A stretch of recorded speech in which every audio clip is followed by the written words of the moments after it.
Four comedians are also real good friends, working on jokes, the fun never ends. They're asking each other, is this anything? Okay. Good to see you again, buddy. Yeah, it's good to see you too. man. Thank you. It's been a while since I know, it's been a while, man. Why don't we go ahead and introduce ourselves here. Hi, everybody. Welcome back to another episode of Is This Anything? My name is Rob Ryan, and today we have great guest. We have our first guest, actually, for the whole... This is our very first guest, Lawrence. I don't know if you knew that. But we have Lawrence DeLoach on the show. We're really excited to have you, man. How are you? I'm all right. Thank you guys for having me. I appreciate it. We all love your, because we were all trying to think about people to bring on, and I think I'd mentioned your name. Everyone's like, "Oh yeah, that'd be great." Yeah, we're super excited to have you. You were actually the only person that we all liked, so you're our only guest.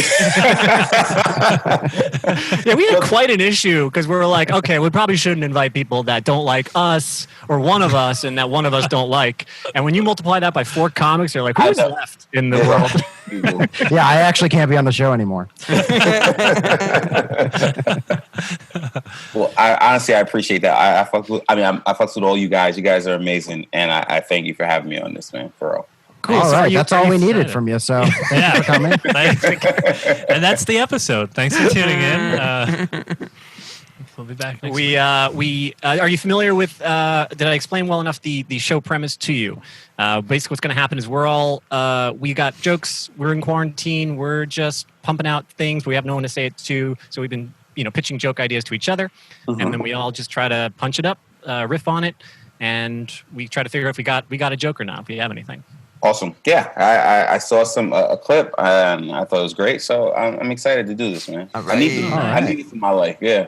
Oh, I think we should. We haven't talked about this, but I think we should let the guests always pick their order. The spot that they go. Yeah, where do you want to go in the lineup? You can go where you want. You should. Here are your options. First, second, third. I recommend going second or third. I think that's always the sweet spot. I think it's the same thing with the lineup. You get the format from the show. You're not too tired. Whatever. Yeah. I think I'll go third. I'll go right in the middle. I love that. Now, great Jarret, I think you should accept responsibility to create the rest of our names. Oh, the lineup? Okay. Are you gonna have to reprogram it in the reprogram the randomizer? Yeah. I actually wrote a computer program to randomize the order for when we go. Lawrence, when did you say you want to go? Second or third? I'll go third. You go third? All right, cool.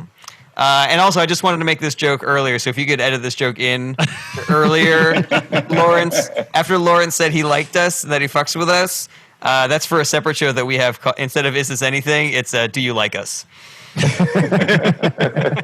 going to leave it exactly where it is, and we will move on. God damn it. He will edit it out, but not put it back in. All right. All right, so the order this week is Brett, Jarret, Lawrence, Anthony, Rob. Oh, wow. All right. All right, let's do it. All right. Okay. Brett, you are up. Are you recording? I am recording. Right.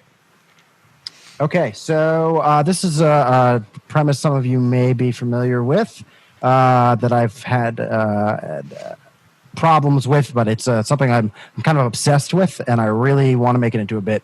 The idea is that I think it's weird that our bodies make separate decisions from us. Now, that comes into play with, like, if you're trying to lose weight and you don't eat enough food, your body goes into starvation mode, and then you gain more weight when you do eat. And it's like we're trying to accomplish the same thing, but now we're working against each other. We both want me to look good and have sex and make babies. Well, I don't want to make babies, but my body, we both want me to have sex for different reasons. I've tried a few different iterations. The most solid thing I can get in terms of getting the point across is my body and I cannot agree on whether or not I should have neck hair.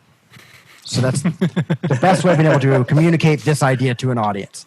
And going further with it to more articulate, that's where I run into problems. I've tried, it's like having a roommate, and every time I come home, he's just put like a shag carpet on the wall, And then I throw it out, and he's like, "Oh, well, I guess I'll just get a new shag carpet." And I'm like, and the other line that I've had is just, "We're both me, so why do we want different things?" Right.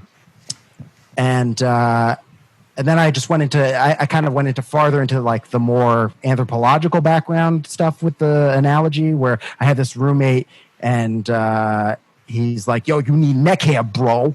And I'm like, "No, I don't need neck hair." He's like, "Yeah, that's what ladies like."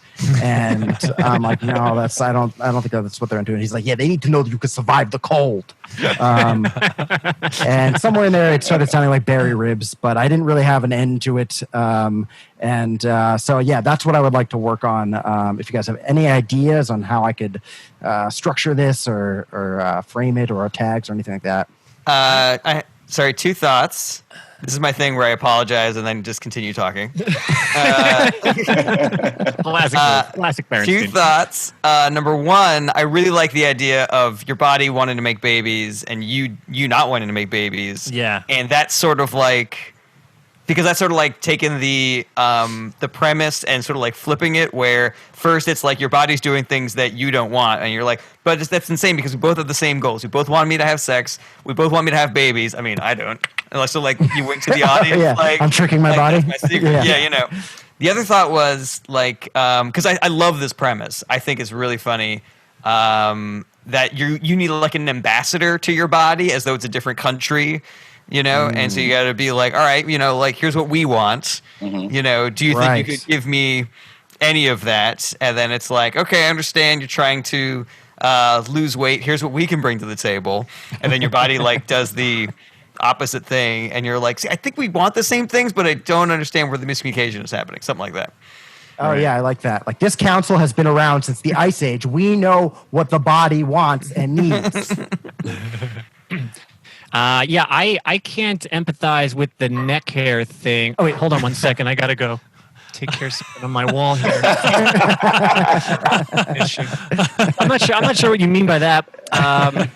So work on the relatability there. Yeah. Okay. More or less. The neck hair is all. I go to the barber sometimes, and he's like, "Would you like me to shave your neck hair?" And I'm like, "Dude, that's half the reason I'm here. That's all I want. That's all I want. You don't touch this fucking glorious, mane, and all you do is shave my neck. That's great.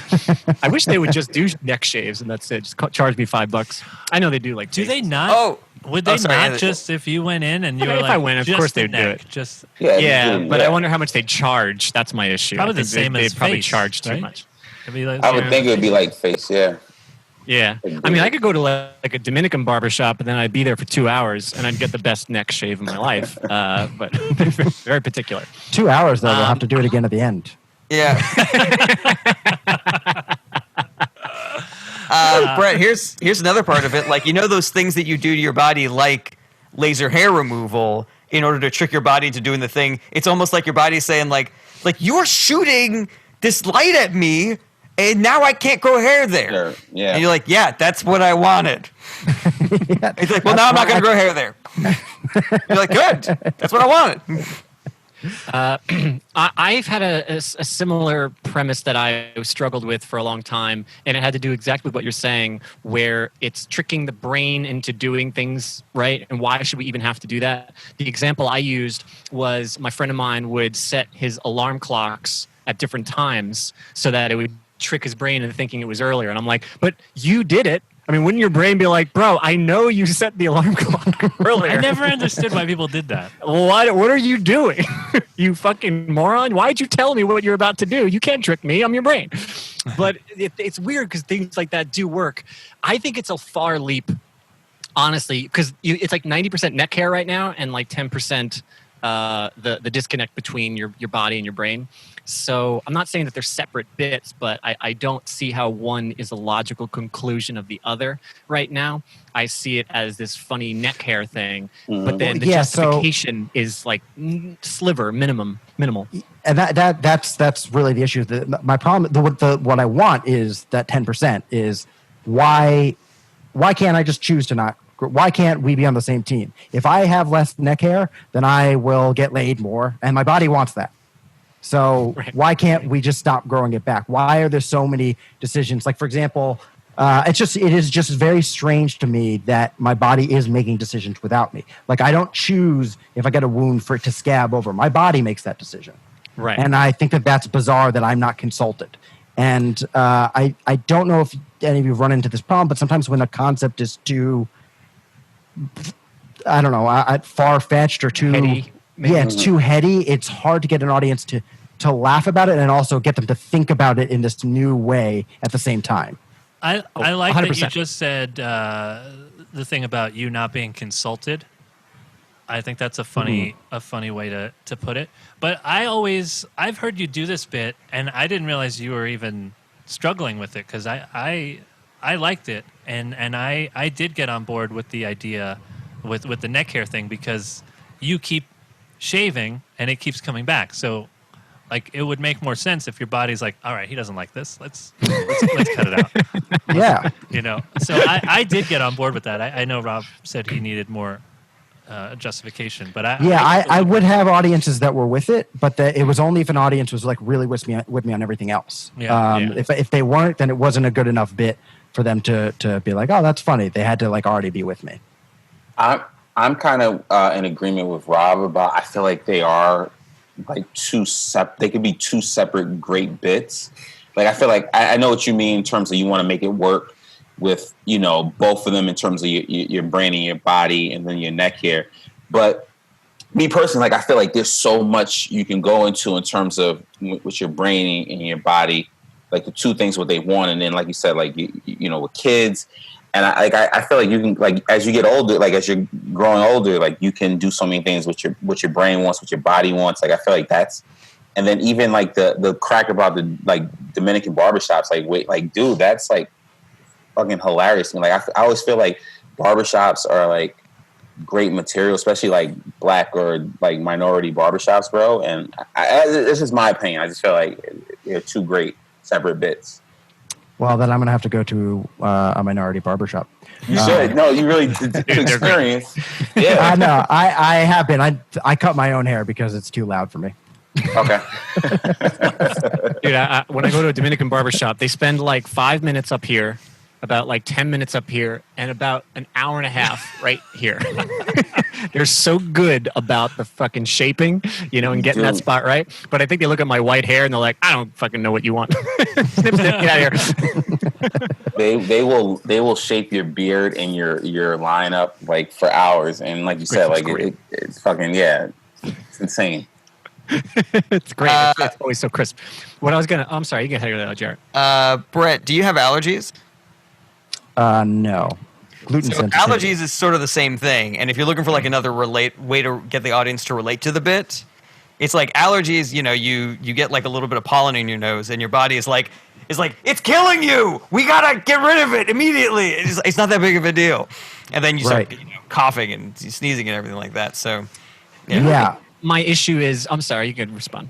Oh, no. I was going to say, I think that just even that is another issue of like most people don't think of allergies in that way. They don't really know that. So I'm now teaching an audience how allergies work. And when you're teaching them how something works, it's just, it's really hard to get them to laugh at it. It's much better for them to be connected. Tell that to Bill Nye the Science Guy, all right?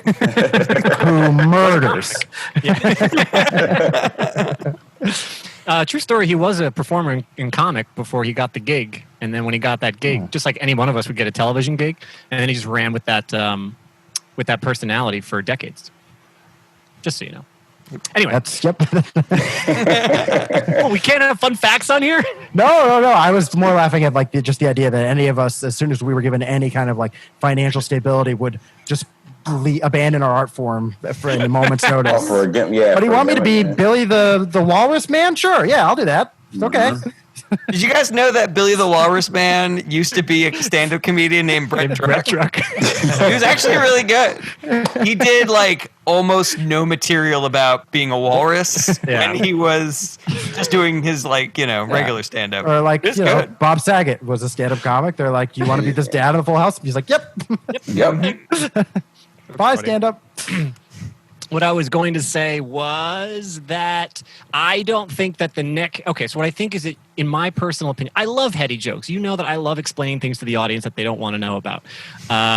So I am like knee deep in your problem all the time. I'm always just like, how do I get this joke about gravity to work?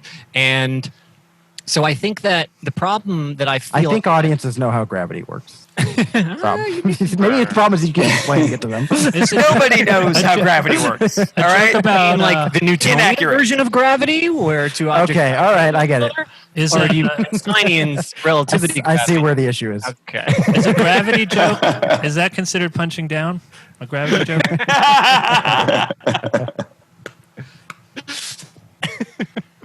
All right. What is it? So what I'm saying is that I think that the problem is that you start with a great concept that I'm like, ooh, I want to sink my teeth into, but then you fall into one tiny little category of it, which happens to be your neck hair. When that seems to be the issue, what I would do is I would, as a general, I'd flip that. Just start with the neck hair thing, and then at the end of it, now that they have a full understanding of what you think, you can kind of generalize it and say, as a matter of fact, that's true of a lot of things about my mind. That's always detracting. I don't think it's the best example of the thing, but I think it's a great way to start as a really specific, unique problem that you feel like you have, and then you go, come to think of it. So I start with the neck hair, then go, actually, okay, I like that. That's perfect. That's exactly what I was looking for. Just a new way to attack it, because I do feel like it's a bit, and I'm not great at bits that go on for a long time. I do think that there's a lot of funny stuff that could go into this, and I'd like to stretch it out into examining a lot of aspects of it. I was having difficulty doing that. I even had a part where it was with the roommate where he was like, he sees candy and he's like, eat that. That's fruit, bro. Yeah, that's fruit. Oh, I remember that part. I like that part. Yeah, and I was like, no, that's not fruit, dude. It's all chemicals. And he's like, no, eat that. I'm like, okay, and I eat it. And he's like, oh, what'd you eat, bro? Oh, what is that? Have you talked about, or have you considered bringing like anxiety or depression or something into? Because it's crazy that our brains could be like, I want to be sad. I want to be sad all the time. It does.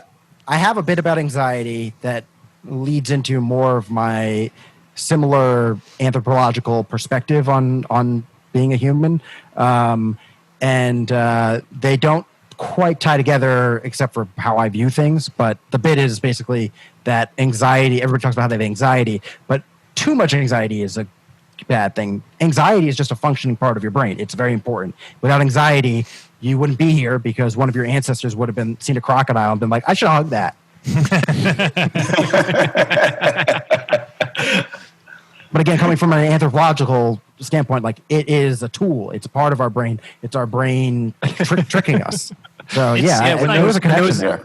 It seems like those two bits kind of work together, whichever one. Yeah, that might be perfect in the list of where we're just not working together.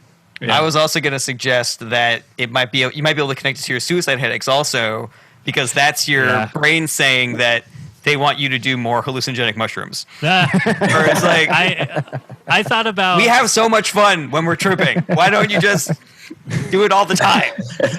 That's funny because that's my brain actually tricking me into doing mushrooms, and there would be a fun flip if I'm tricking it into me getting laid. Mm-hmm.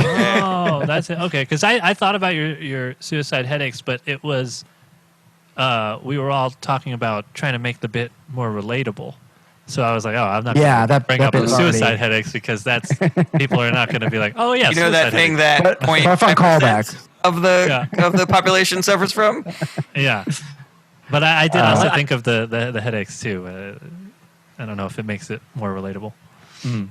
I think now just listen to the anxiety bit, like you said, that to me goes hand in hand with the, my brain and my body, because I think that's like fucking perfect. And then, like I said, then you do that and you hitting the grand slam to me, like you hitting the home run if you put that shit, like especially like with your ancestors hugging alligators, and that's like hilarious to me, dude. Like, yeah. Okay. Yeah. So I'll try to. Yeah, I think I like Rob's technique of just start with that and then be like, there are other examples. So I'll work on that, and then maybe I can turn this into an overarching, maybe a bit that goes on for more than a minute. I'm a big fan of those. A minute and one. Yeah. I'm a big fan of a weird topic that goes on for too long, like super totally do that. And the anxiety thing fits perfectly, I think. And I love the concept just too. I've always liked that concept that you had where anxiety is just like you need to wake up in the morning to eat. Like that's anxiety being like, I got to do something. So I love that. Yeah, without anxiety, we die. As a matter of fact, when that No Fear brand got really popular, we lost so many teenagers.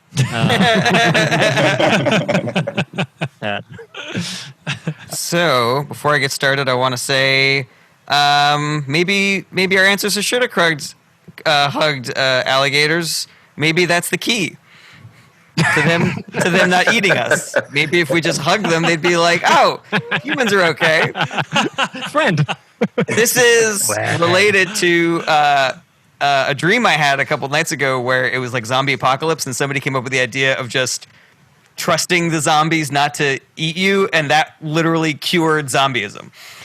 It was like a zombie would come up to you to eat you and you'd be like, I don't want you to eat me, and I'm trusting that you won't. And they'd be like, oh, thank you. Thank you. We're doing it by it's the honor system. Yeah. The name of that zombie movie is Trust Falls. Because like a trust fall. Yeah, but is there like a zombie thing that's Trust Falls or? No, Trust Falls just sounds like a zombie. Okay. It sounds like a movie name. Well, let's go to my joke. Well, you're already a minute in, so good luck. Everybody else Right. laughed out of politeness. Well, Derek, it sounds asshole. like a movie title. But a podcast based on jokes that aren't there yet, polite laughter is kind of the norm. Without that, we don't have much. We need this to breathe, Jarret. So if you're not going to give that to us. Okay, here's the joke.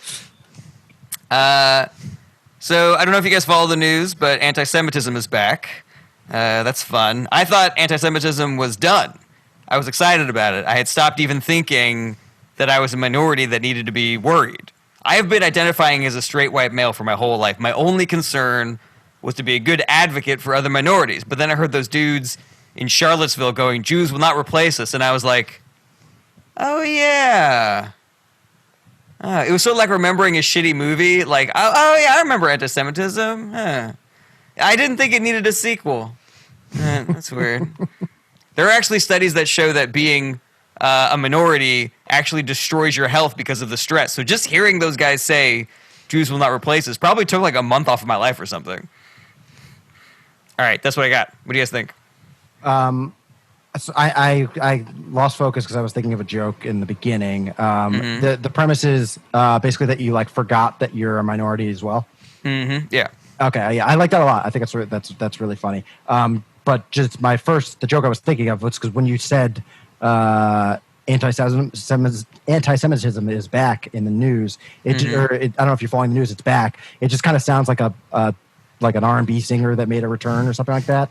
Or like when Chappelle went to Africa and then he came back to stand up or something. It's like anti-Semitism is back, and that's not it's not a punk band.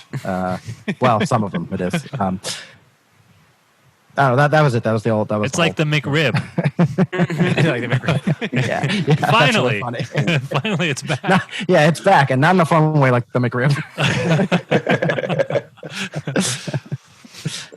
It's weird. It's so weird that you said that because just yesterday I read a headline about somebody making some anti-Semitic comments, and then somebody else was commenting on it. Do you remember who this was?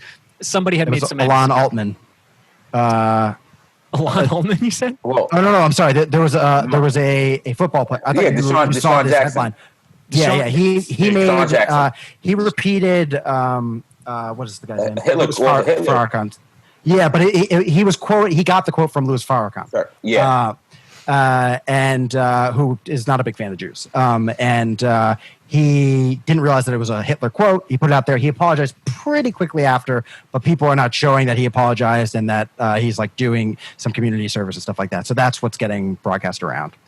I see. That's what everyone heard, right? And the same Lawrence.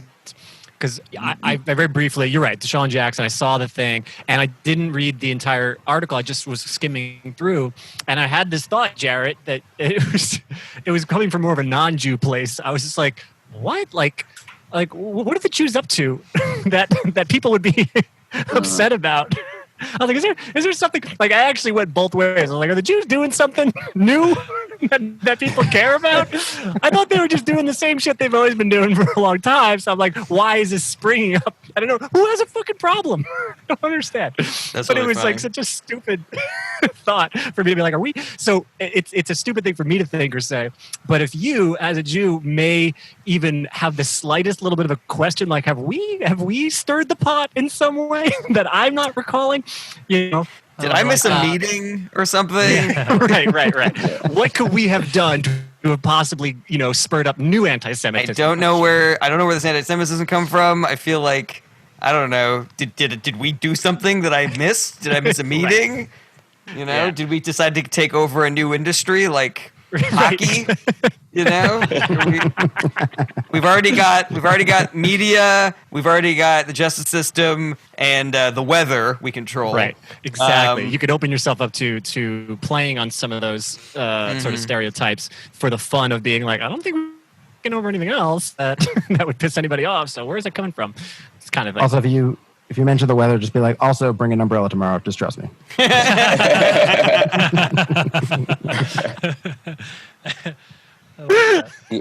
Wear a sweater. Wear something warm. I was gonna say, yeah. In case you haven't heard that, in case you haven't heard, anti-Semitism is back. That right there is like gold. Like you said, like, and then any type of reference, like the McRib or like Michael Jordan, when he came back and wore 45, like. There's certain ways that you can make it, because that's such a heavy thing to me, like any stuff like that. But if you make it light enough, bro, and when I say light enough, if you make the audience to me feel like, all right, like I'm gonna go wherever you're going, I think that's perfect. And then you kind of set it up like you said, like, oh wow, who knew? Like I didn't I'm a minority in a sense, like that. I think because it'll connect with so many people, because you guys still get shit too. So yeah. Is there somebody whose comeback was better than the original? Because I was thinking maybe a good analogy would be, you hope it's when Michael Jordan joined the Wizards. And it's like, this is just a swan song. These guys are just trying to have a good time before the party is totally over. Yeah. Or is there somebody Jr. had a good comeback. That's a good one. Mark Wahlberg had a good comeback too, if you can consider it that. But Robert Downey Jr. is definitely a comeback. Like down and out. Oh yeah, that was a good. Yeah, I guess if you're going to talk about sequels, everybody seems to agree that The Godfather Part 2 is the best Godfather. So Terminator 2 is good too. Oh yeah. Oh yeah, but Empire Strikes Back. Yeah. Okay. But I Troll don't know. 2. People like Troll aliens. 2? Troll 2. 2, yeah. It's time to get trollier. Did we talk about Troll 2 on this ever? I don't think Not so. yet. Because it was not even a sequel to Troll. Yeah.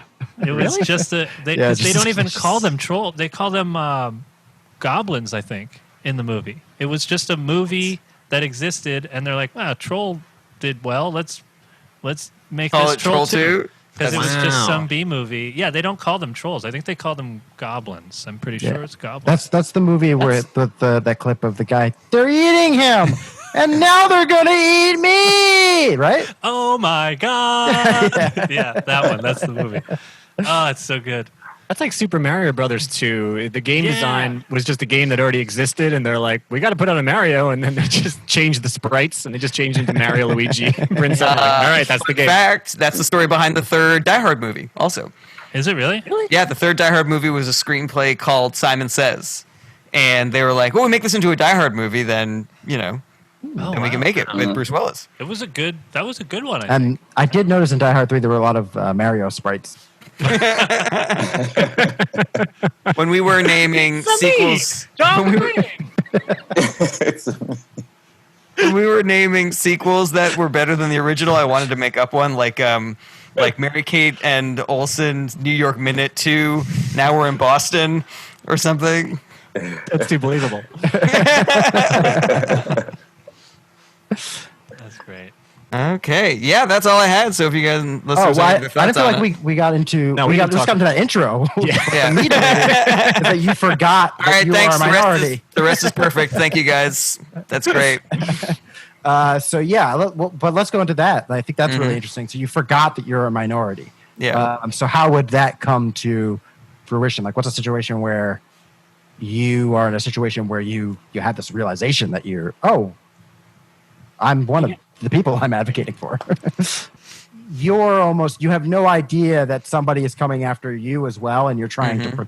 You're like, hey, you just leave them alone. Wait, why are you arresting me? I'm white. I want you. Or if there's like a bank robbery and I'm like, hide behind me, everybody. And it's like, I'm not impervious to bullets either, you know? And then I'm reminded of that somehow. The thing I was trying to think of is like, are there other... I feel like this is really dangerous territory for someone who's trying to be a woke comedian, but are there other minorities that I could do like an analogy to, like a gay person forgetting that that's not okay in certain places, like maybe trying to be a priest or, you know, like... I mean, obviously being gay is not illegal right now, but I was thinking like hitting on a cop or something in a time when it was illegal. Like that's the analogy I'm looking for, you know? I think there's some real things that gay people are also realizing now. So I don't think you need to make stuff up, because I think generally they are feeling less safe out in the world. Yeah, maybe the analogy is that, and everybody is feeling this now. Like everybody is, you know, we all thought we were cool. We all thought that we were safe, but now, but I mean, that's also kind of not true, because a lot of minorities have been, you know, feeling that pressure for a long time and it hasn't abated. So I don't know. What do you guys think? Rob, Anthony, please cut to Rob when. I remember when I started this and I was like, this might be too dangerous of a territory for someone who's trying to be woke, and then just cut to that silence of what do you guys think? I'm more having trouble. Listen, I'm not offended. You know, I'm the least woke person here. You're erect. Erect, you said? I'm just having trouble following the analogy. Yeah. I'm still trying. Well, I'm saying like I'm trying to think of like somebody who can't forget what they are. You know, like somebody can't forget they're in a wheelchair. Somebody can't forget that they're black. Somebody, you know. But I don't know so if there's that comes back to the weird. That is a weird thing about being Jewish. Is like you're not sure if you're white. Jarret, Yeah. can you please just ask Lawrence directly? This is driving me crazy. What are you doing? Go ahead, ask me, Jarret. Whatever you want to ask me, ask me. Why are you posing it to all of us? You know, is this all right? Do you think like maybe like a minority Anybody, might feel a different Anthony, way? Or Brett, Lawrence, Rob, who even. can't, you know, just rid themselves of their minority status? You know, do you think someone like that just fucking People can only forget when white people think that they're white. You know, like you guys didn't know that I have any Puerto Rican in me, because I don't talk about it that much, and a lot of times I just pass as a white person. So when you can't pass as a white person, I think that's the only time where you wouldn't forget. You know, it's the same thing like with gay people. People don't know they're gay, so if they're white or white passing, it's not an issue until it comes up. I would say a perfect example of learning, like, you know, your status is like being stopped by a police officer. Like, you know, like if you think like, you know, you're good, like if a cop stops you, will they say, oh, this dude is, you know, I'm black or whatever? You know, if you're a white guy, like that's a perfect barometer to me that I always look at. Maybe there's, maybe I get stopped somehow. Maybe there's a way to make that analogy. So you're trying to find something that reminds you. I am honestly sorry I brought it up, because I did not want to get this deep in the weeds on this idea. It was just a throwaway. Like I thought maybe if you guys had something, but I just had a weird my favorite realization in this, which is that the armbands for Jews in Nazi Germany, probably because they were like, we're not sure who's Jewish. They're white. That's a great It's angle. really on that. hard Aren't to keep track. weren't the cops using armbands like that to during these protests? Oh, to identify themselves. Yeah, When they were undercover or whatever, but they had the bands. I don't know if there's a connection. But they were still there. Star of David, so it was very confusing. These Jewish protesters are definitely not cops.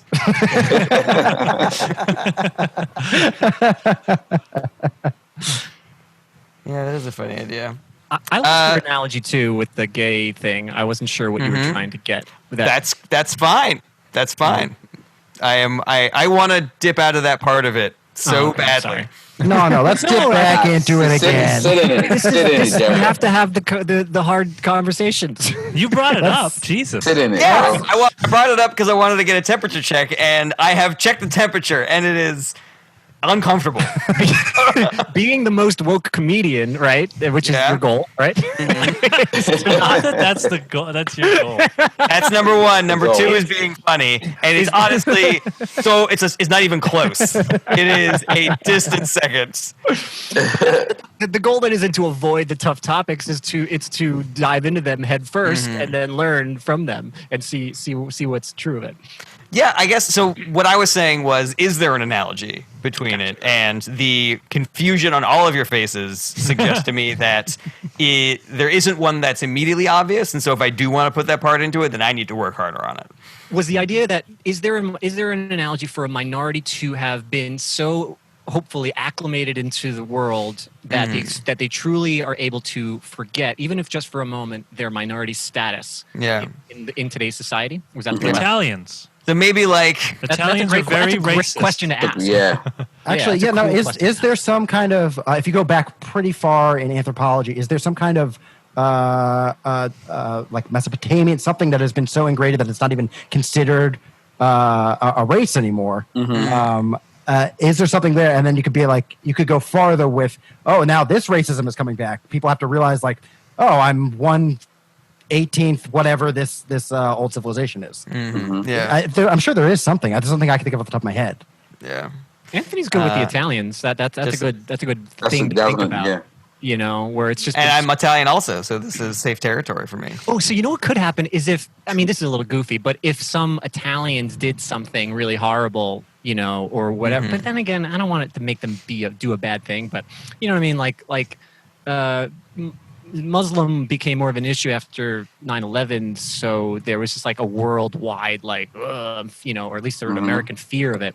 So I don't know how you would comically bring back a fear of Italians. I don't know what that would be.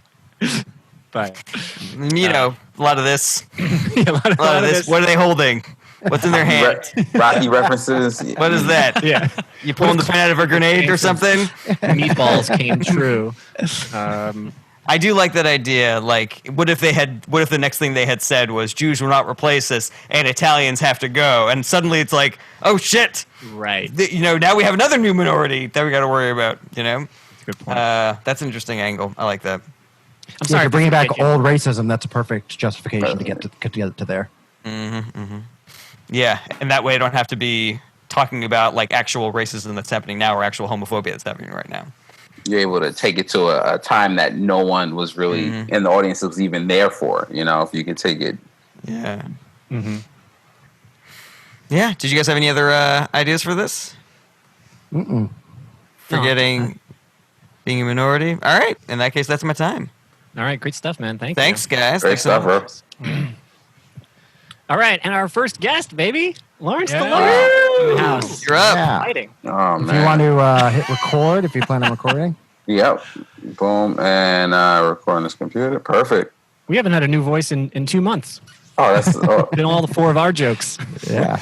listen, guys, that's awesome. The first guest, I feel so good, man. I'm happy. I guess let's kind of get into it. This one is something that I guess I just started trying to get into. I guess with everything going on, and it's kind of deep. Like some people don't get it, some people get it, but it's about the police. And I started the joke. I'm like, police aren't doing so like good right now. They're and I feel like they're they're a gang, they're a team. They're a team. That's the word I use it. And I'm like, the team always protects each other. They got each other's back. And I'm like, I'm a big basketball fan, and I feel like if I can compare the police to any basketball team, I would compare them to the 2005 Phoenix Suns. And then I say, because much like the Phoenix Suns, I feel like the cops have the same motto as them, which is to shoot in 7 seconds or less, right? And then I go into like all the characteristics of that Suns team that I try to put in within the police, and I'm like, the police they're running, gunning, they're all offense, no defense. They're led by guys with weird Italian names like Mike D'Antoni. I think I said some shit like weird names that that's hard to pronounce, like Mike D'Antoni, because he was the coach of the Suns. And I'm like, and then I say, and much like basketball teams, if you can't keep up with the team, or you don't play the way the team plays, they trade you or they cut you. And then I have this thing where I talk about this cop in Buffalo, where she stopped a guy from being choked out, and they fired her. So so I'm like, if you're not down with 7 seconds or less, they trade you or cut you and tell you to shut up and shoot. And the shut up and shoot thing is like the Laura Ingraham thing, where she was talking about LeBron and KD and those guys for having thoughts on politics. Right. Oh. So it's like, shut up. So they said they spoke out about, I think, Trump, and then she told him to shut up and dribble. Shut up and shoot. Okay. And then I'm like, so if you speak out if you go against your own team, they're going to tell you to shut up and shoot. And then I have to say something about Laura Ingraham, because it'll get lost. Sometimes I feel like it'll get lost in like the translation. But I've been doing it, like, obviously I've been doing it on Zoom, and it's kind of like, it's some people who get basketball get it, and then some people get certain parts of the joke. I'm just trying to figure out how to make it so that people can digest it. Yeah, I don't watch basketball at all. And so a lot of it is lost on me. And I will say some of the references where I realize that they're clever analogies as a white guy, like the analogy being so true of like shooting in less than 7 seconds. I'm still like, like, I don't want to laugh at the fact that black people are getting shot. Yeah. Shooting, right? I would definitely, if I were an audience, I would be looking around to see if it was okay to laugh at, and I'm like, what should I do? That's true. I mean, because I did laugh at it, and I was like, oh shit, am I supposed to laugh? But it's not funny that it's happening, but it's funny that he's pointing it out and making all of the. I would like to hear how they're a team, but the stuff that they do would never happen in basketball. That to me would be a lot sillier if you take the behavior that wouldn't fit in basketball. That's a good. I think it might add a little more contrast to it, instead of like this is a perfect analogy, and I'm going to follow the rules of this analogy. Okay. Maybe the whole thing about like they have their backs no matter what. So this guy hasn't made a basket in like 3 years, and everybody's like, no, he's a great basketball player. Great. The entire team is like, no, he's great. He's the best basketball player. He does great rebounds and everything. It's just like we see him not rebounding. It's just like, I don't know how you saw that. We turned our cameras off. Oh, that's funny. Lawrence, I think that I also don't follow sports all that much. Some of those jokes about like the actual team members on the 2002 Phoenix Suns. Phoenix Suns, yeah. Phoenix Suns is, I think, getting a little too into the weeds on the analogy. I think shooting in 7 seconds is so funny, and like I think you could talk about how it was such a good strategy for them at the time. Maybe it would be funny to sort of like compare that and just be like, but if I don't know, and so I want to, knowing how well it worked for the Suns, I want to support it, but I just, I don't think it works for police the same way. Maybe that's a way that you can sort of like bridge that idea. Like they crushed it, man. They were doing this many points. They were doing, They won this many games that season. It's just I don't. And boy, do they have the most loyal fans. Is there a case of I know it happens in sports, but has there? I don't follow basketball, so I don't know if there was a famous riot after a sporting event where maybe it could be compared to the protests and how people were calling them riots or whatever. I think the closest thing that I can remember is like the Malice in the Palace. Like that was like where guys fought, the players fought the audience members, the fans. But that's like the closest thing I can think of. That is pretty perfect. Lawrence, I had a few ideas on this. If I could dive in. First of all, this is great to. Let me just dive in on this part. So the basketball stuff, right? That seems to be a common refrain here, that it's a little hard to get into the details of a 2005 specific basketball team, right? So I don't mind it actually at all. What I would love to see you be able to construct is if you could sort of Chappelleify this a little bit, if I can say that, which is start with the story of the team. If you tell the audience about your relationship with the 2005 Phoenix Suns, specifically how old you were, what age you were, how much you loved that team, how much you got that team, and you were with it, right? Then you could just tell the audience, and they're not supposed to laugh. That's the whole point. You're just saying, like, you don't understand. They had so-and-so and blah, blah, blah, and da-da-da. It was a great team. They focused on offense, not defense. They were all about shoot first, shooting under 7 seconds. That was the team I loved. And they don't know where you're going with this yet. They're just like, okay, and they're listening to you, and you're a great storyteller, and I've seen you work a crowd, so you can pull this off. And then you then take that kernel of an idea, and you go, I get it. I get how you can love a team so much where you don't see, any problems with it, or that you defend it against any other person without even thinking about it. If someone says, the Suns suck, you'd be like, you fucking suck. You get irate over it, the way Brett was saying, right? They have the most loyal fans. And then also how the team they're a team and they have to take care of their own, et cetera. I think if you kind of go from a place of, I'm a basketball fan and this is how I feel about teams, and then you go, I understand now how, the police, they see themselves as a team and they're not going to fuck over, each other. And anybody who supports that team would never, jump ship. Even if they're going through 3 or 4 or 10 bad seasons, they're still going to be like, no, and the police have gone through some bad seasons lately. What I'm saying? Some might even say that the problem was starting the league at all. I don't know if you like that construction, but it really lights me up. I love that idea. That's actually I do like, because it kind of, like you said, it doesn't just go like when you I feel like when you immediately talk about the police and like people get like kind of they get very like defensive, because obviously that's a hot subject right now. So if you do hit it with the like you said, like the basketball portion of it, and then I get that. That's actually because. And you can sprinkle in some of those phrases too. So now your punchlines are actually callbacks, which might help with the audience member like Brett or Jarret, who's like, I don't know what shooting under 7 seconds even means.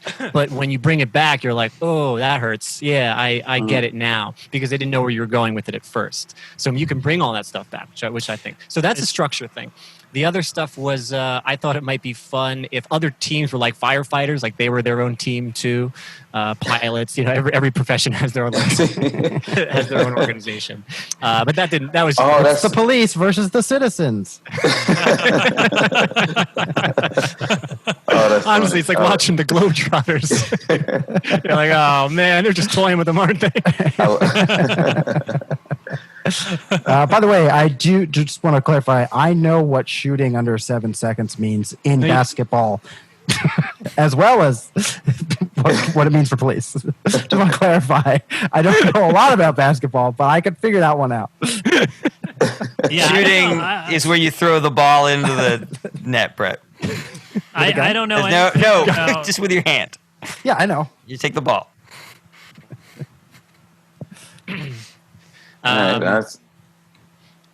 And this is great too. Even just having a joke with that perspective. I mean, that's the reason why we definitely need more than just 4 white guys on this show. That's good. I think you mean 3.5. You're forgetting that I am Italian. I'm also And Kapfer, Sicilian too. and Puerto Rican. So, Yeah. but yeah. But anyway, I don't know anything about basketball, and I didn't know the quote, the Laura Ingraham quote, but I still liked everything that you did with the bit.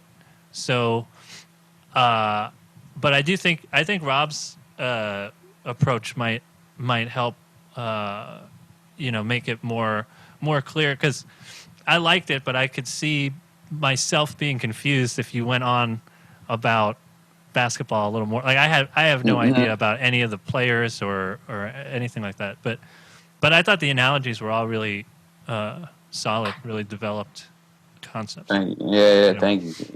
Yeah, I'm just trying, because it gets those looks. Like, it's like you said, like a lot of times, like the 7 seconds or less is what, like, a lot of people will tell me they enjoy. But like you said, people who don't watch basketball, they may not understand. And that's, like you said, it's a 15-year-old team, but that was what made them. There's books written on that team, like, for shooting the ball in 7 seconds or less. Like, so I'm just trying to figure out where to kind of go and make it digestible for people to be like, all right, I can, because like you said, people get so tense, like, when you talk about certain things like this. So Yeah. Does that quote, when you bring up the Laura Ingraham quote, does that usually get a response? Because my concern would be that not enough people remember it, or not enough people know it.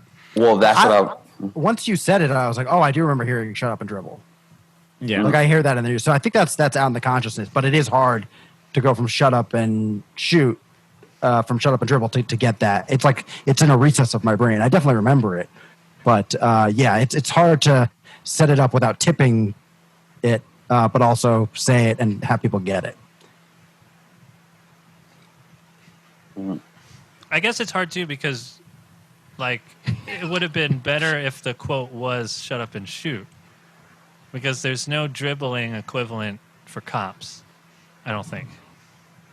no. I think the only reason why I said obviously shut up and shoot is because it's like, shut up and just shoot, dude. Like, that's your thing as a police officer, to like shoot. So I'm trying to figure out, like you said, I don't want to tip them off to like, I feel like I can't put Laura Ingraham in front of the shut up part, but there's got to be, Are you shut up and dribble as well as shut up and shoot, or are you just conflating the two terms originally without ever saying shut up and dribble? See, I feel like I don't want to use the term shut up and dribble, but because I feel like it's all like basketball terms, like, shut up and shoot. So but then it's also like, if I, talking about the police, so I'm just trying to figure out where to go, because like I said, this joke has not been worked out on stage, obviously. So it's kind of hard to get the timing and the feel down right, but it's one of those things, man, that It might be good just as a throwaway, where the people that are going to get it are going to get it, and the people that don't get it are, that's fine. But that quote, out of all of the analogies, I guess it's the one that is the furthest from, like, if she would have said "shut up and shoot," then it would have been perfect. But it's the only thing that is sort of a stretch. Shut up and dribble those bullets into innocent people's bodies. shut up and dribble those bullets in the innocent bodies. That's fucking great. That's great. Because it keeps the original quote, and then you add... Yeah. And it's still a basketball reference, too, so it's like... What was the... Oh, that's what they were doing with the rubber bullets. They were, because they shoot them at the ground. They're dribbling. Well, they're supposed to. But They're supposed to shoot them at the ground, right? They got called for traveling for shooting them directly into people's faces. Slam dunk. Pass. I'm all for making this bit longer and more complicated. I really am. And so, what was the state of basketball before 2005? The idea was that you're playing a defensive game and you're passing a lot. You're playing more like, just basically, like the Mavericks were playing, whatever. basically before Steve Nash came to the Suns, the champion was the Pistons, and they were very defensive orientated. They would hold you under 75 points a game. That was their thing. Yeah. And the NBA was sort of like that. And then when Nash went to Phoenix, they were scoring 120 a game. They were exciting. They won 60 games. You know, he was the league MVP, so it was like a different time. Mm-hmm. And then, like, you know, the philosophy of that team was, like I said, just get the ball up the court and get up a shot. And, you know, shot clock's 24 seconds. You got to shoot within the first 7. So, dude, I love this, honestly, and I want to go even further with this. Like my thought of it was to open up with where you felt about the Phoenix Suns, but I'd even go further to like really put the perspective out there. Be like, before 2005, this is what basketball was about. It was about this defensive game, whatever, pass when you could, etc. But then the 2005 Suns changed all that when they blah. And then you just show how revolutionary and how big of a deal it was, because we do think of that, at least with modern history, if you try to think about stop and frisk policies or broken window theory, where like, why don't we get the police on the aggressive? We're going to put them on the corners where we think that their crime is most happening. All this preventive policing, right? They're working with mathematicians to try to figure out ways to say, well, what's the most dangerous corners? What are the most dangerous parts of town? We're going to put the police there. And this aggressive style that seemed like it was really working. We're putting numbers down. Bill Clinton, early 90s, this shit's working. And then we're just like, what a fucking disaster this has become for over policing and stop and frisk policies. If you don't want to get into that shit, it would be really cool if you set up this nice, you know, analogy first and this great metaphor first and what it meant to you and how you saw it. And then you're able to, like, one by one go like, well, you know, now I don't think that the Suns had like a big fall, or basketball itself had this big fall. So that's where I think Brett's or maybe Jarrett's, whatever idea, to be like, well, the metaphor ends here because basketball is just a game. This is real life, and things actually had real consequences. Something like that. Honestly, me personally, I'd fucking eat that up. I would love if a comic could do that over the course of, I don't care, 5, 8, 10 minutes, doesn't matter. I think it'd be really fun. Is there? It's probably a throwaway, but is there a way to work in the quote of you miss 100% of the shots you don't take? Wayne Gretzky.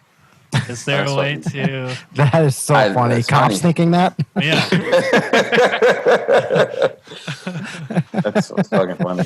I have a just so you know, guys, on the force, that was a sports quote.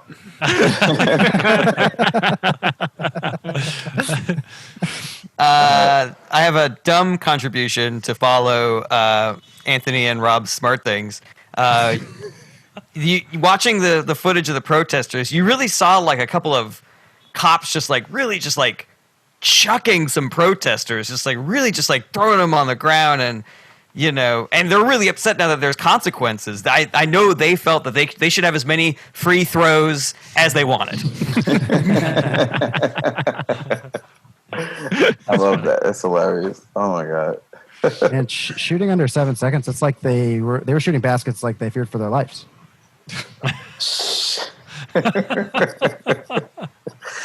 Oh man. The cops are dangerous in the paint. Oh my god. Thank you guys. Oh, that's perfect. Thank you. All right. Cool, man. They'll do let the other comics do the advanced structure stuff. I will simply take a cop thing and put it into basketball.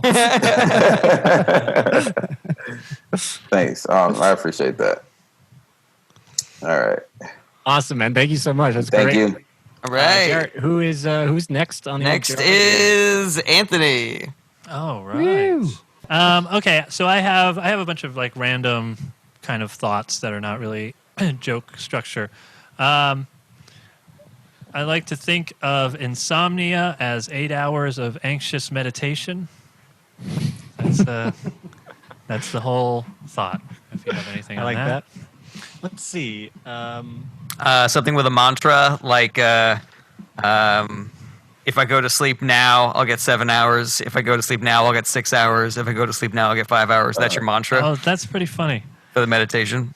And it's interesting that you mention If I go to sleep now, I'll get 7 hours. If I go to sleep now, I'll get 6 hours. I wonder what Shannon Sossaman's been doing with her career. If I go to sleep now, it'll be 4 hours. But do people have mantras during? Oh yeah. Oh, During meditations. Yeah. Not during anxiety. Yeah, I don't know why I was confused. Another one could be like, don't check Reddit, don't check Reddit, don't check Reddit, don't check Reddit. Oh man, I'm Instead on of- Pornhub. Yeah, You said Pornhub? I'm on porn. Oh man, don't check Reddit. Don't check Reddit. Oh man, I'm on Pornhub. Like, Oh, that's funny. In meditation, instead of focusing on a ball of light, you're just focusing on all of your problems or all of the world's problems, maybe. So I don't know how to translate that into what you're saying. Because you said it's 8 hours of anxious meditation. Right? Yeah. Okay. What's But is it clear what's what I'm trying? It's clear that what I'm saying is that I'm lying there for 8 hours, not doing anything except. Yeah, it's very funny. I really like that. Yeah. It's like you're meditating, except you're becoming less at peace. Yeah. Yeah, that's really funny. What is the Seinfeld thing? Transcendental meditation? TM? Do you know Oh yeah, what that? TM. Oh, transcendental TM. meditation. Yeah, transcendental. I was looking for a pun there, but I still don't know what it's called, so I can't do a pun because I don't know the word. What is it? Transcendental meditation. Transcendental meditation. Anthony, I think you should just add, and then afterwards you feel worse or something. You know, Okay. it's like 8 hours of anxious meditation. Only at the end you feel worse, or something like that. Yeah, I guess that's what I was wondering if just that line conveyed that. Because that is the point, but I feel like unless I come up with a way to make that punchy, like it's almost like that as a punchline is less punchy than the setup to it, you know? Right. But I don't know what because it's implied, but I guess the reason I didn't have another line is because I don't know how to say it in a funnier you way. you could set up the joke as I don't like to say that I have insomnia, so I just tell people I meditate. What was it? How did you phrase it? I like to think of insomnia as 8 hours of anxious meditation. meditation. Oh yeah, so I just tell people I meditated for 8 hours. I say every night at midnight I do 8 hours of anxious meditation. Meditation. Yeah. Yeah. And they're like, "Ooh, how do you feel?" Worse. But that's like it's like the opposite of the yoga thing that I was working on, where Oh, right. where they Oh, say depending how on where you feel. put it, it could be a callback. Yeah. That's true. You're never stealing from yourself. You're only doing callbacks. Okay. If I could just add, I think that if it's for some reason, and anxious meditation is funny, but it also sort of gives it away that it's a negative thing. So it might not be a good thing to admit to if you didn't want to admit to insomnia. So I don't know if that's a good way, or if you say it the way that you've been saying it, which is anxious meditation, that works. And then maybe you can explain to the audience what anxious meditation is, and that way you can get in some of these tags like. Anxious meditation is like regular meditation, except for my mantras are blah, blah, blah. And instead of focusing on my chi energy, I'm focusing on, why my girlfriend, whatever, and all these other little things. I focused about that time when I was in 7th grade and I told this girl blah, blah, blah. Yeah. But am I? But I'm mentioning insomnia, or am I not? Or are you saying not to? Oh, no, you are. You are. Yeah, I like to consider insomnia to be 8 hours of anxious meditation. Anxious meditation is like regular meditation only, and then you can do some of those other things. I really like that structure. I think And that's maybe good. there's a way to try to spin it as like a positive, like what it was Brett, right? With your thing about how anxiety is like is necessary in moderation. It's like That's Brett's joke, so maybe you can step off. Yeah. Well, I'm not saying Lawrence to is do gonna that, say but it's a similar concept, I guess, where I could spin the anxiety.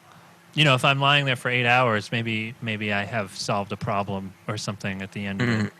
It's interesting. Well, Lawrence, what were you going to say? I was gonna say like, okay, so here's my question, like, and the way you wanna you're gonna present this obviously like as like a one liner, right? Or you want to go like further in depth, like how do you want to?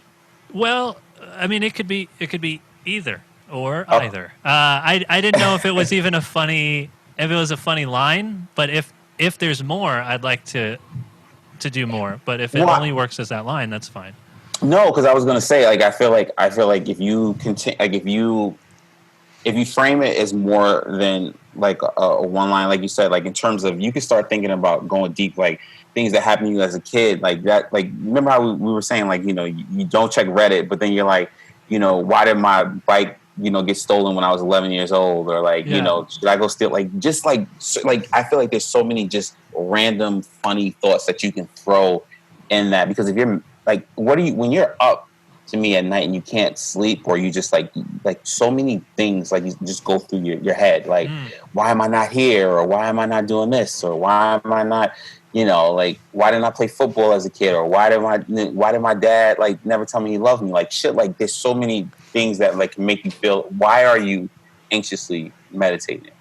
Yeah. Oh yeah, and that's a good excuse to sort of incorporate other weird joke ideas that I've had that maybe wouldn't work without That's really framing shrewd. them. I like that. It'd be like a nice way to kind of just throw a lot of ideas that I probably have had for that exact reason.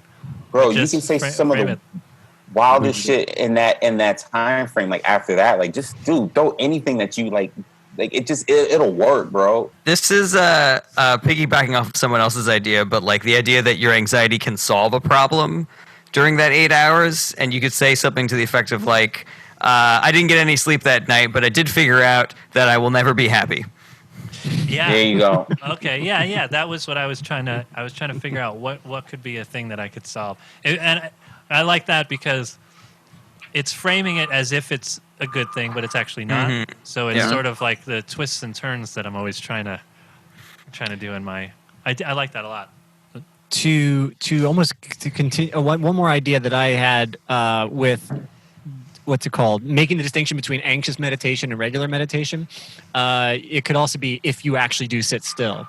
Where meditation you sit still, but anxious meditation is when you pace around your apartment. Toss and turn in bed and then get up. It's a different, like everybody's got their personal whatever. When you meditate, lotus position. When you anxious meditate, you start on your side, then you get on your back, then you get on the other side, then you go back to your back, then you put a pillow on your.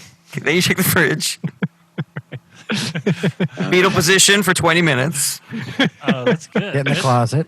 Just a little cry. Write your manifesto. Look at your high school yearbook. I like that. These are all good. All really good notes. Because I didn't think it could be more than just that line, but actually there's a lot here. Also, if I'm correct, meditation is the absence of thinking, right? Or maybe thinking on one specific thing, focusing your energy on one thing and not allowing your mind to wander from that. So if it's focusing on your breathing, just in, out, it's all you're thinking. Okay. So you're only thinking about that one thing, and then anxiety would be thinking too much. Yeah, thinking about everything too much. Yeah. A big thing in meditation is like allowing the thoughts to happen and forgiving yourself for them happening. So the idea is not that you're trying to stop ideas. It's that if an idea does happen, it's okay. And then anxious meditation could be like, if something does pop into your head, it's going to kill you. Yes. I've heard the expression, let the thought in, but don't give it tea. That's the expression. Oh, is that the? Oh. Let the thought in and then lock it in a cage. Spray it down once a day. Put some lotion on its skin or else it gets the hose again.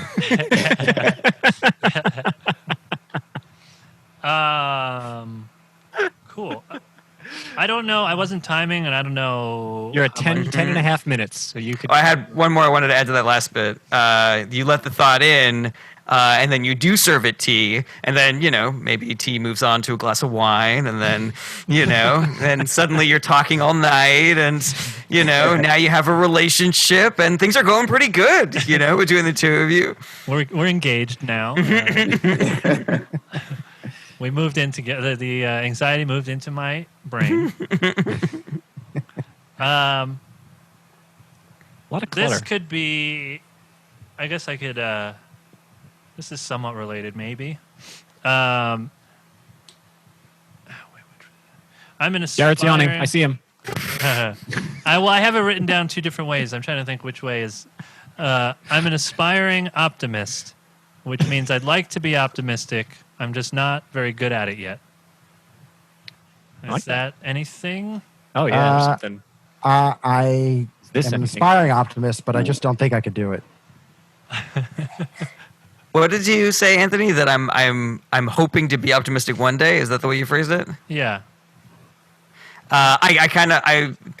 Combining that with Brett's idea. I'm hoping to be optimistic one day, but who am I kidding?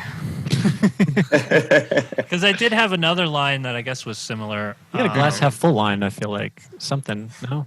Hourglass is half full, and then I also had a line. I had a line that was, I want to be a positive person, but that seems very unlikely.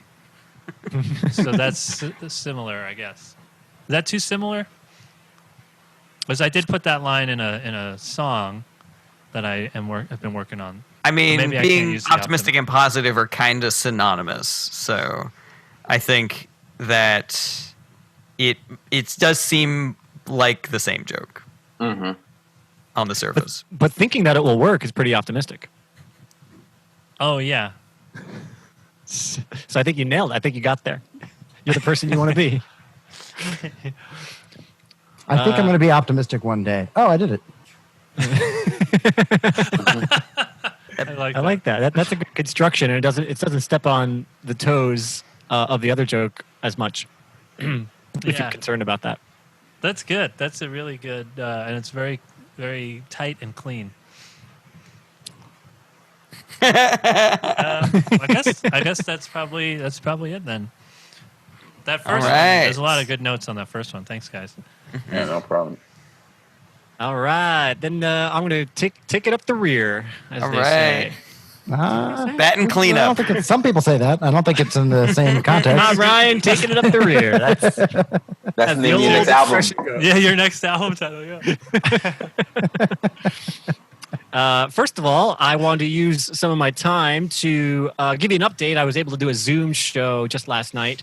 I was hosting, and I got to do a bunch of the jokes that we've worked on, jokes that literally got created within this quarantine, and I got to bring to the show, and it was really good.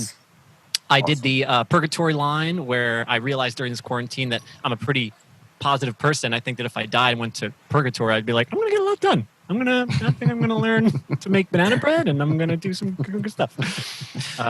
People like that. I talked about when eating the rich. What do you think is a good appetizer? Kind of fucked around with that for a little bit. Did you say porch to table or porch to table? I did not say. Lawrence, you are walking into I know. hours of callbacks, hours of inside jokes. Oh, you saw this clip? This is our first clip show. You guys are never going to let it go. Even though that was a very good note. Anthony, you were right. You were correct. Let the record show. Oh, it's funny. But seriously, did you do Porsche to table? I didn't even touch it. I didn't do anything to table. What about Ferrari? Ferrari, baby.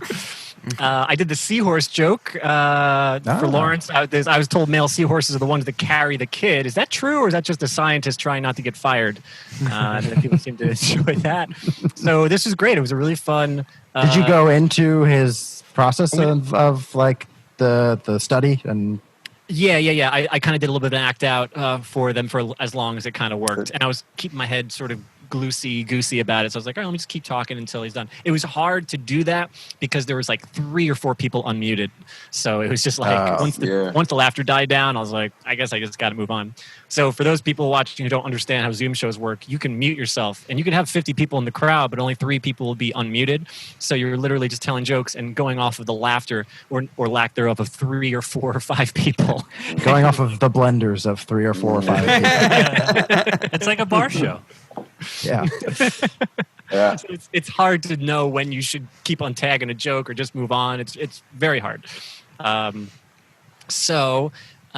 did a bunch of those, and I think that was it. Oh, and I did the Confederate statue thing where we should make a compromise, leave the statues up, and just have make statues of people tearing it down, kind of thing. They seem to like that too. So it was kind of fun. You know, the more I've thought about that, that's just a good idea. Yeah, it is a good idea. I think it's a great idea. I think it's just To put the statue next to it, it's like just leave the statue leave up all the and next statues to up. it is the and next to it, statue- just like yeah. have someone throwing a rope around it and someone pulling it with a crane or whatever. You're like, we left the statue. We didn't touch your precious Confederate statue. Okay. All right, cool. So the new jokes for this week. This is for. I actually did do this at a Zoom show, but I think it's going to be nice. I tried this last night for the first time, but I think it might be nice to do for live. I want to apologize in advance if I say anything offensive. Okay, right off the bat. It has been a long time since I've done stand-up, but it's like riding a bike or 9/11. You never forget. So let's go into it. Oh my God, did I just do what? And then I can backtrack if they don't like it. Oh, that's good. That's I like really that. good. I think there's also I think there's a bit in there too. Like, what are the things that you never forget? Elephants, riding a bike, 9/11. You know, like what a weird combination of things. You know, That is funny. I like when it. I taught my elephant how to ride a bike on 9/11. That is locked in there. My mind is blown. For getting that. Do you remember Okay, now I 9/11? love Yeah, it. of course. That was the day I rode a bike. I learned to ride a bike. At first, I was skeptical of the elephant reference because the elephant itself doesn't forget, Yes. rather than us not forgetting how to ride a bicycle or 9/11. But the idea of a elephant riding a bicycle on 9/11 is the funniest thing I've heard today.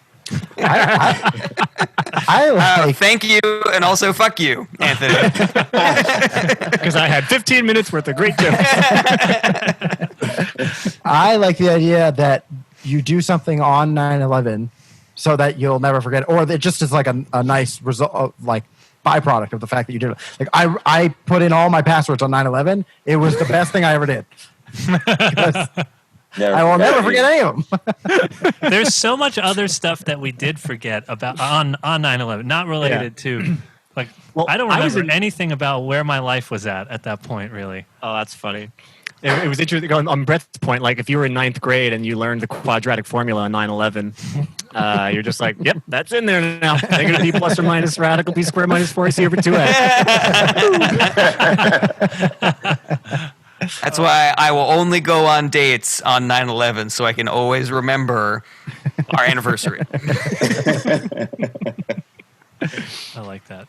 I don't know how to get any of these jokes in there. Other None than of separate them jokes. are good. I mean, there's some of them they're fun and they're good. But I don't know if this is a taggable thing or not. But separately, they're very funny. Especially the elephant thing is great. If I can think of a way to expand that, like if the audience just fucking loves that concept, then maybe I have carte blanche. If the audience, I feel like if the audience is like, if you see where they're fucking with it and they want more, then you have those tags on deck to shoot at them. You know. Cool. Yeah. All right. Then great. Rob, just a thought. You obviously don't have to do this, but Yeah. What's up?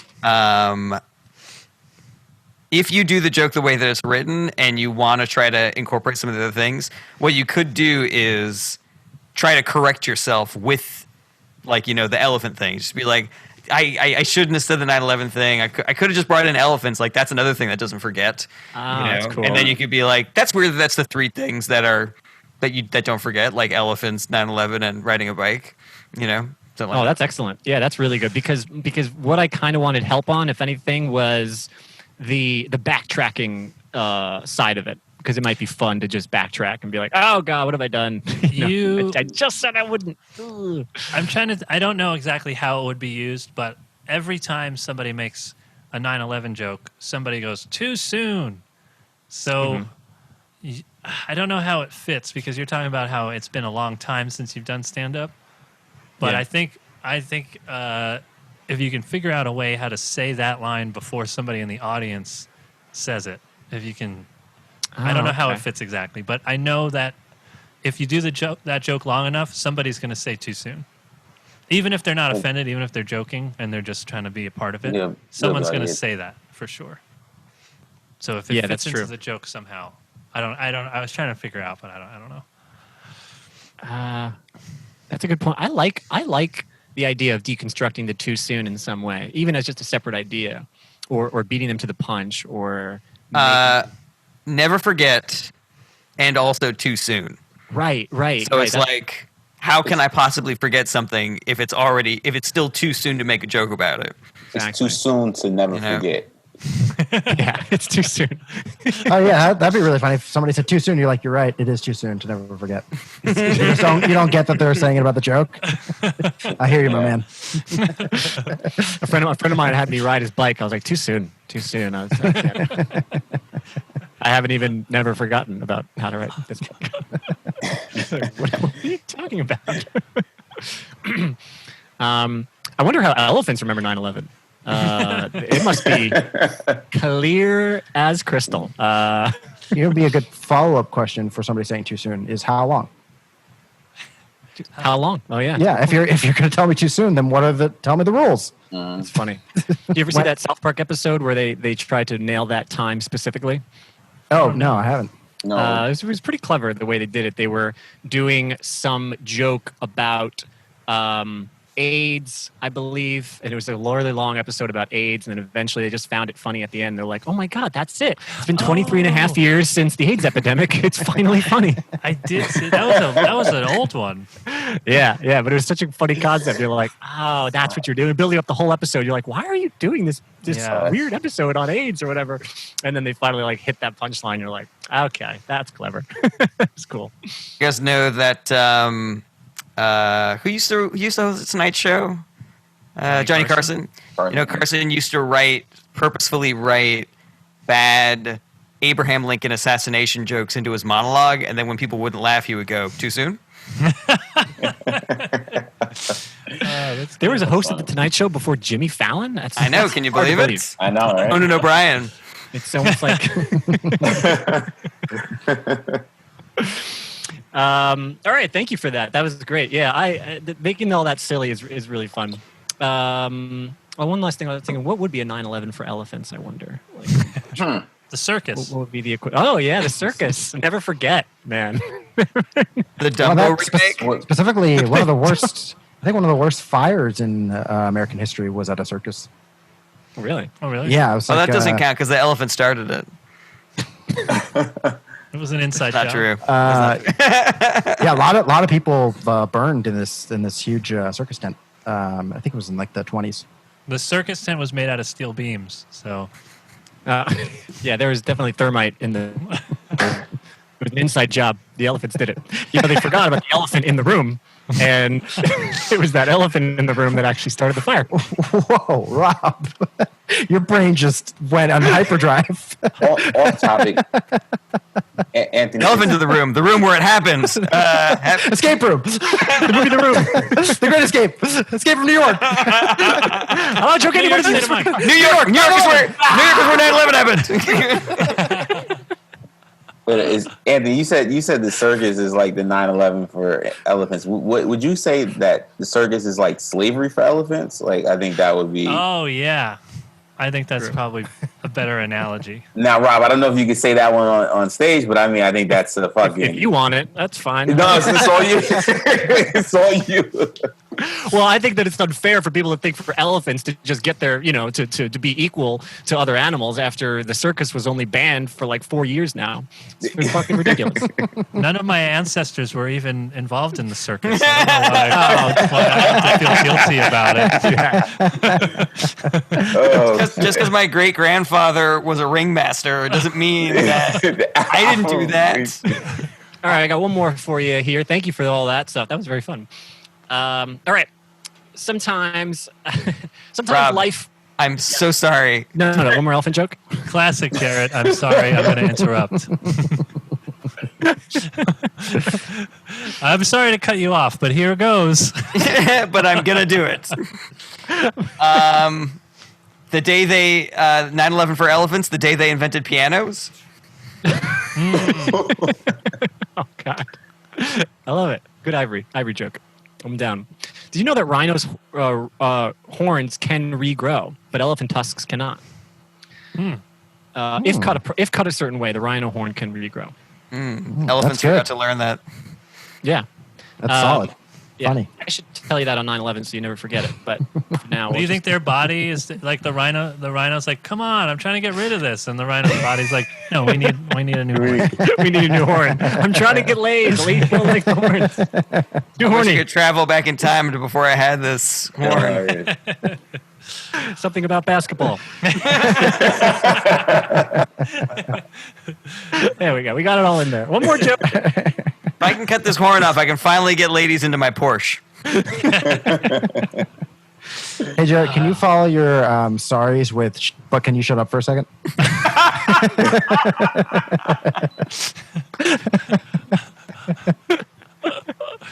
Excellent note, Brett. Excellent note. Just one more joke. Here we go. Sometimes life for me feels like this is okay. Sometimes life for me feels like going to the gym. I'm just like, okay, all I got to do is 24 sets of 60, and that should get me through the day. A lot of guys are focused on leg day and arm day. I'm like, I'm just worried about Monday. You can skip leg day, but you can't skip Monday. People get nervous. I love Excellent. that line too. Oh, that's great. That's really good. I think that's done. I mean, All right, I came with that yesterday morning because I was not happy yesterday morning. And I was like, that and is that's what I good. started thinking. But the 24 sets of 60, that's the only part that I was a little nervous about because I want to not handhold the audience, but at the same time, whatever. I think it's clear. Can you do the very beginning again, right up to the 24 sets of 60 part? So far, how I have it written, which might be a little underwhelming, is sometimes life for me feels like going to the gym. I'm just like, okay, all I got to do is 24 sets of 60, and that should be the day, or that should get me through the day, or I should be good. Sometimes just going through life takes so much energy. I feel like I'm working out. Okay. Yeah, I would have maybe said working out rather than going to the gym because you could work out anywhere. Working out instead of the gym. That makes sense. Or lifting weights? I don't know if that's better or worse. Well, there's sets of whatever. You don't have to be lifting weights to do sets of stuff. Yeah, I think they both work though. Yeah, I'm just thinking, is there something? I think you can go further with it. There's something else in there. Is there something with maybe 6-pack abs? What is the end result of you doing these 24 sets of 60? I guess I'd be sore the next day. Yeah. Yeah, I guess I don't get into the after effect. I'm only getting into like the gearing up for it. The mental preparation of like, I got to do just 24 sets of 60 and then we're good. And then I got through Tuesday. Then I just got to wake up. And, because even with working out, you're allowed to have a cheat day or rest, skip a day. That's like part of it. But in life, you don't get to be like, Monday. No. Nah, let's skip the Wednesday.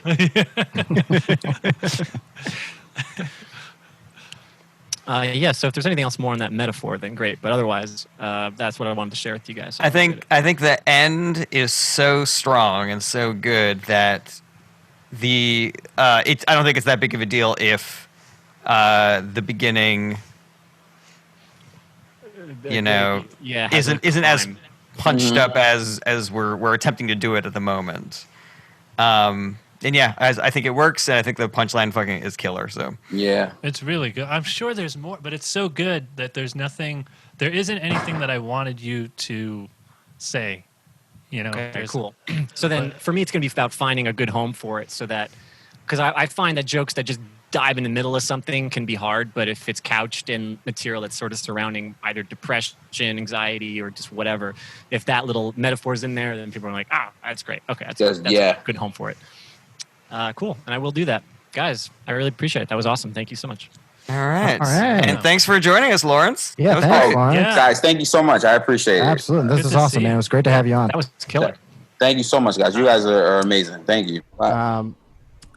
I'll just say, last time I saw Lawrence in person, we did a show together in Jersey City, and the crowd was not great, but Lawrence that closed it out, and he was killing. And after he was killing for like a good 5 minutes, Lawrence made a joke, and some guy went, "Oh, he's got jokes." And Lawrence immediately was like, "I've had jokes the whole time." I remember that shit. Yeah, It was so funny. I That think shit, about yeah, that I all the time. remember that. Yeah, that was a great line. Jersey City. Yeah, I remember that night. He's like, "Where were you?" That was a Gerard show. That was a good show. Yeah. It was funny. Dude, Lawrence, something happened to me. I'm part of some other meetup groups. We do scripts and stuff. So a lot of times I have to read. I know, much to the chagrin of the rest of these guys. Are you inviting him to that group too? Now that you play with the boys, I don't know if you want Come on, sit. This was your tryout for the major leagues. Anyway, the scripts, they're not funny. They range from like drama to whatever. And then we have to we read parts for the scripts. So that's part of the thing. We read each other's stuff. And there was a part where I had to play two officers. So it was like, could you be officer one? And actually, could you also be officer two? And so my idea was I played officer one, just kind of like more stiff and gruff. But then in my mind, for officer two, just to show a little bit of whatever, I played him as your character of the policeman in your joke, where he's like, "Come on, man, freeze, man, oh yeah, please, please, man." And it was so funny in my head. Oh my god. I forgot. I love that joke. I forgot. Oh, that's so funny. That's hilarious, man. So they loved it too. I was just like, "Oh man." really pops. So That's funny, man. Thank you guys, seriously, and just keep doing, because this is really good, man. Because obviously we're all used to being on stage, and but we need this shit, man. Because you can give it's good. Cool. So, thank you guys. Yeah, thanks, Lawrence. Thanks for doing a part of it, man. Yeah. Oh, thank you, seriously, guys, and I hope I see all you guys in person soon, one day, eventually, because. Fingers crossed. And also, Definitely. we'll have you back if if you want to come back. Oh, please, yeah, always, happy man. I'm always down, man. Thank you. Awesome. Nice. All right, cool. Yeah. Take All care. right, guys. Take care, guys. I'll talk to you soon. Be good. All man. right, later, Peace Lawrence. out. Later. Bye. Hey everybody, thank you so much for watching. Don't forget to like, share, comment, and subscribe. Check back for more individual clips and full episodes every Monday, or you can listen wherever you enjoy podcasts. If you want to support the show and get access to special fan-only content, go to patreon.com/ITAPod. That's ITAPod, as in Is This Anything Podcast. Relevant links in the description. Take care.